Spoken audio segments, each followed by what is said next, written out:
Hello friends, welcome to three roses kitchen. இன்றைக்கி நம்ம கிச்சனில் டேஸ்டி அண்ட் கிறிஸ்பியான ஒரு ஈவினிங் ஸ்நாக்ஸ் ரெசிபி தான் நம்ம பார்க்க போகிறது.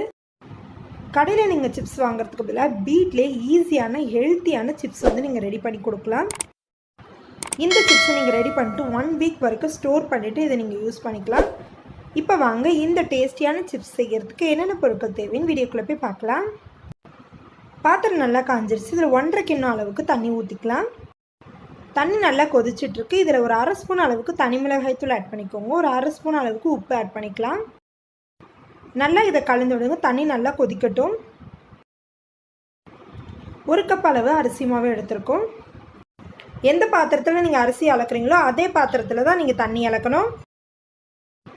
இப்போ ஃப்ளேமை லோ பண்ணிடுங்க. லோ பண்ணிவிட்டு நல்லா கலந்து விட்டுக்கிட்டே நீங்கள் அரிசி மாவை இதில் ஆட் பண்ணுங்கள். நம்ம எடுத்துருக்கிறது வீட்டில் அரைச்சி வச்சுருக்க பச்சரிசி மாவு தான் எடுத்திருக்கோம். இதுக்கு நீங்கள் புழுங்கலரிசி மாவு கூட நீங்கள் ஆட் பண்ணிக்கலாம், உங்களோட விருப்பம்தான். நல்லா இதை கலந்து விட்டுட்டே இருங்க. இப்போ பாருங்கள், மாவு நல்லா கலந்து விட்டுட்டே இருக்கும். மாவு வந்து இந்த பதத்துக்கு இருக்கணும். பாருங்கள், நம்ம நல்லா கலந்து விட்டுட்டோம். இப்போ மாவு நம்மளுக்கு ரெடி ஆகிடுச்சு. ஸ்டவ் ஆஃப் பண்ணிட்டு இதை நல்லா அப்படியே ரெஸ்ட்டில் விட்டுறலாம். இப்போ 10 நிமிஷம் ஆயிடுச்சு. மாவு நல்லா ஆறி இருக்கும். இப்போ இதை பிசையலாம். கையை வந்து தண்ணியில் நல்லா நனைச்சிட்டு இதை வந்து நல்லா பிசைஞ்சு விடுங்க.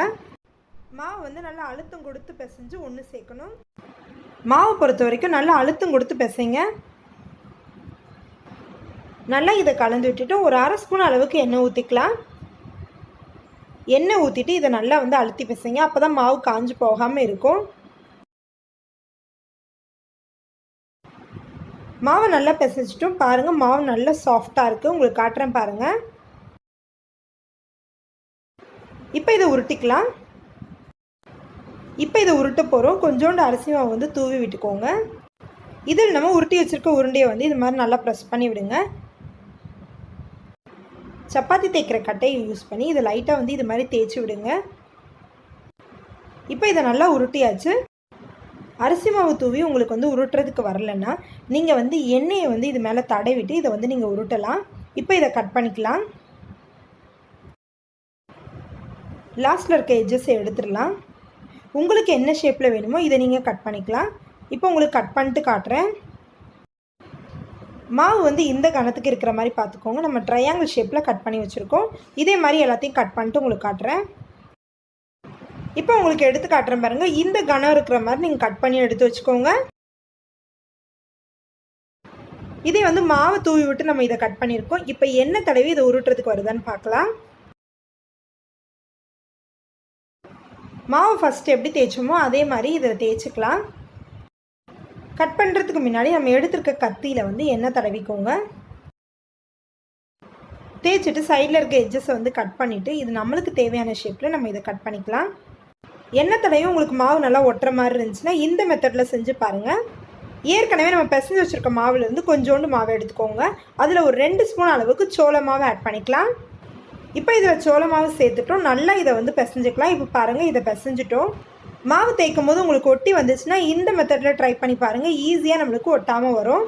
ஃபஸ்ட் எப்படி செஞ்சோமோ அதே மாதிரி இது செஞ்சு எடுத்துக்கலாம். இப்போ பாருங்கள், நம்ம எல்லா மாவையும் பிசைஞ்சு அதை வந்து இது மாதிரி கட் பண்ணி எடுத்து வச்சுருக்கோம். உங்களுக்கு என்ன ஷேப் வேணுமோ அது மாதிரி நீங்கள் கட் பண்ணிக்கலாம். எண்ணெய் நல்லா காஞ்சிட்ருக்கு. இப்போ நம்ம ரெடி பண்ணி வச்சுருக்க சிப்ஸை வந்து ஒன்று இதில் போட்டு எடுக்கலாம். நல்லா அது பஃபியாக வரும்.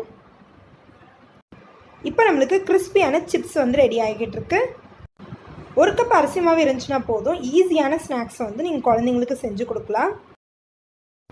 இது எப்படி வெந்துருச்சுன்னு தெரியும்னா இதோட கலர் வந்து சேஞ்ச் ஆகும். அதை பொறுத்து தான் நம்ம வெந்துருச்சா வேகலையான்றது நம்மளுக்கு தெரியும். இதை திருப்பி போட்டுடலாம்.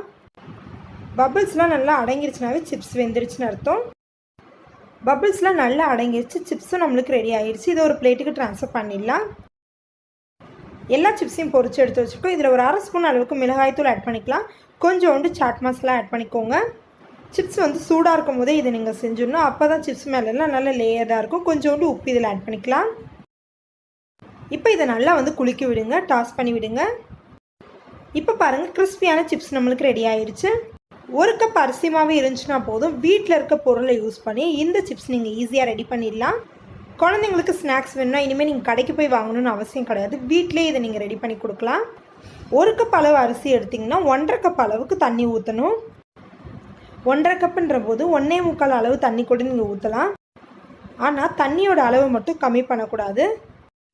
1 கப் அரிசி மாவு எடுத்திங்கன்னா 1.5 இல்லைனா 1.25 அளவு தண்ணி ஊற்றி அதை வந்து நல்லா கொதிக்க விடுங்க. அவ்வளவுதான். இந்த சிப்ஸ் நீங்களும் உங்கள் வீட்டில் ட்ரை பண்ணி பார்த்துட்டு எப்படி இருக்குன்னு சொல்லுங்கள். இந்த வீடியோ உங்களுக்கு பிடிச்சிருந்துச்சுன்னா இதை நீங்கள் உங்கள் ஃப்ரெண்ட்ஸ்க்கும் ஷேர் பண்ணி விடலாம். இது வரைக்கும் நீங்கள் நம்ம சேனலை சப்ஸ்கிரைப் பண்ணாமல் இருந்தால் சப்ஸ்கிரைப் பண்ணிக்கோங்க. கூடவே இருக்க அந்த பெல் ஐக்கானையும் கிளிக் பண்ணிட்டீங்கன்னா நாங்கள் எப்பப்போ வீடியோ போடுறோமோ அப்பப்போ அது உங்களுக்கு நோட்டிஃபிகேஷனாக வரும். Bye friends, thank you for watching.